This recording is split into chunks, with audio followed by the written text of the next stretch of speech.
jeito nenhum. Tem macete? Estou aqui nesse vídeo para isso. Cedente não responde. Como é que você vai memorizar isso? Não é seção prosoluto? Olha a palavra. Prosoluto. Você pensa só luto. Ou seja, morreu só luto, só morte. Morreu a obrigação do cedente. Cedente não responde. Prossolvendo. Você vai lembrar só vendo. Ou seja, o cedente não responde só se vier expresso no contrato, só vendo no contrato o cedente responde. Então, professor, como é que eu chamo mesmo a seção de civil de crédito? Quando o cedente responde ou não responde pela solvência do devedor, cedente não responde, prosoluto, só morte, morreu a obrigação do cedente. Cedente responde, só se expresso. Então eu chamo de seção de crédito prossolvendo, só vendo responde. Assim você lembra não só os nomes, só luto e só vendo, como também não corre o risco de trocar uma pela outra, que a prova do CESP adora fazer isso. Tenho certeza que isso vai ajudar você em sua prova. De fato. Olha aí, essa é o macete que eu estava falando no outro vídeo, mas não deu porque eu estava esperando demais. Então bora ler sobre responsabilidade. Responsabilidade do cedente, 295 a 298. No site Direito a Saber Direito. Preceitua no artigo 295. Na cessão por título oneroso, o cedente, ainda que não se responsabilize, fica responsável ao cessionário pela existência do crédito ao tempo que ele cedeu. A mesma responsabilidade lhe cabe nas cessões por título gratuito, se tiver procedido de má fé. A responsabilidade imposta pela lei ao cedente não se refere à solvência do devedor. Por esta, o cedente não responde, correndo os riscos por conta do cessionário, salvo estipulação em contrário. É como foi dito aqui no macete dele. Na absoluto, né? O cedente aí não tem nenhuma obrigação de pagar pelo cedido, sabe? Pelo devedor. Não tem essa obrigação. Só se tivesse disposto em contrato. O cedente não responde por essa responsabilidade, né?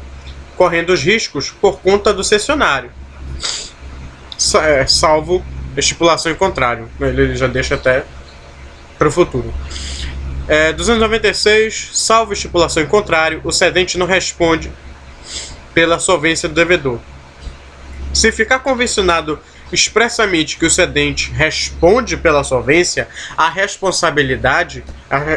responsabilização do devedor, sua responsabilidade limitar-se-á ao que recebeu do cessionário, com os respectivos juros, mais as despesas da cessão e as efetuadas com a cobrança. E aí proclama o 297. O cedente responsável ao cessionário pela solvência do devedor não responde por mais do que aquele que recebeu, com os respectivos juros, mas tem de ressarcir-lhe as despesas da cessão e as que o cessionário houver feito com a cobrança.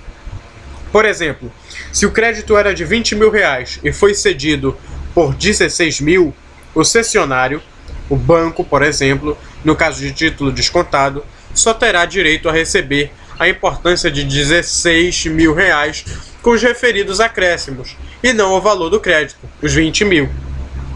Em geral, aquele que adquire um crédito paga menos que o seu valor nominal, visando lucro, mas assumindo o risco do negócio. É admissível, porém, que se estipule o cedente e garanta também a solvência futura.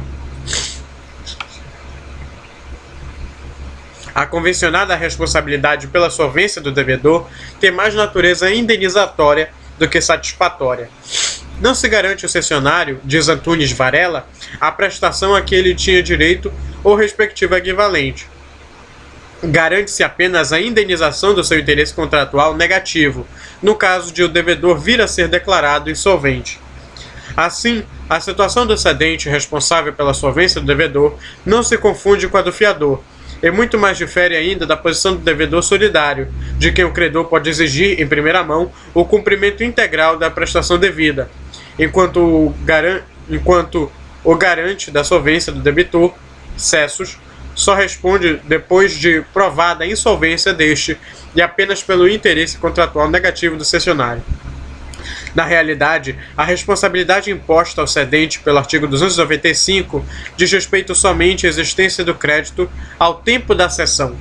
Se o cedente transferiu onerosamente um título nulo ou inexistente, deverá ressarcir os prejuízos causados ao cessionário, da mesma forma que o vendedor deve fazer boa a coisa vendida e responder pela evicção nos casos legais.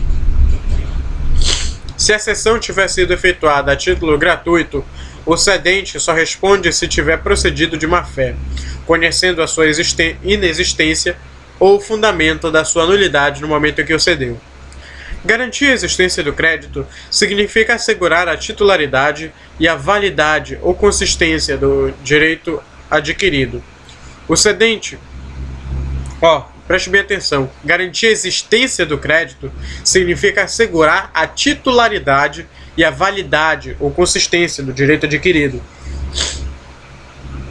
O cedente garante que o crédito não só existe, mas não está prejudicado por exceção, nem sujeito a impugnação ou compensação, fatos que comprometeriam sua existência ou valor jurídico. Quando a transferência do crédito se opera por força de lei, o credor originário não responde pela realidade da dívida, nem pela solvência do devedor. Nos casos de transferências impostas pela lei, não se pode exigir do direito cedente que responda por um efeito para o qual não concorreu. O 298 do CC prescreve: o crédito, uma vez penhorado, não pode mais ser transferido pelo credor que tiver conhecimento da penhora, mas o devedor que o pagar, não tendo notificação dela, fica exonerado, subsistindo somente contra o credor, os direitos de terceiro. O crédito, uma vez penhorado, deixa de fazer parte do patrimônio do devedor. Por isso, não poderá ser cedido, tornando-se indisponível. Bom, é importante deixar claro que essa parte do hereditário aí é algo que não foi dado pelo professor. Então, eu só estou lendo mesmo porque é do próprio site. E o site ajuda excelentemente nessa parte.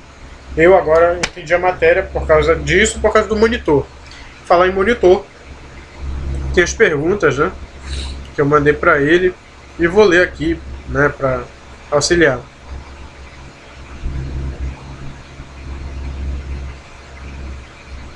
Boa pergunta, é esse que é o negócio.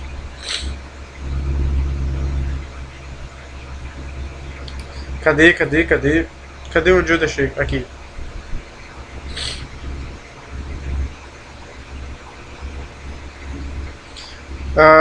Bora lá.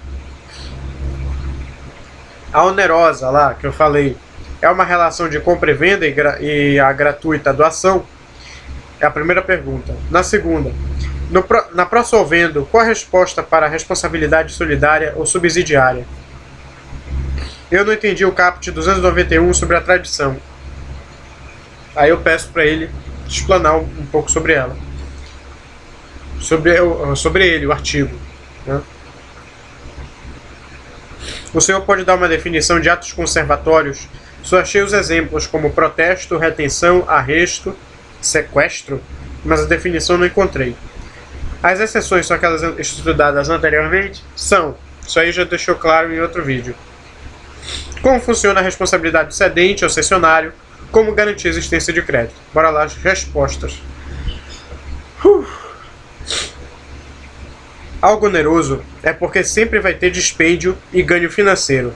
Vai haver algum tipo de prestação e contraprestação. É quando você dá ou faz, em troca de algo.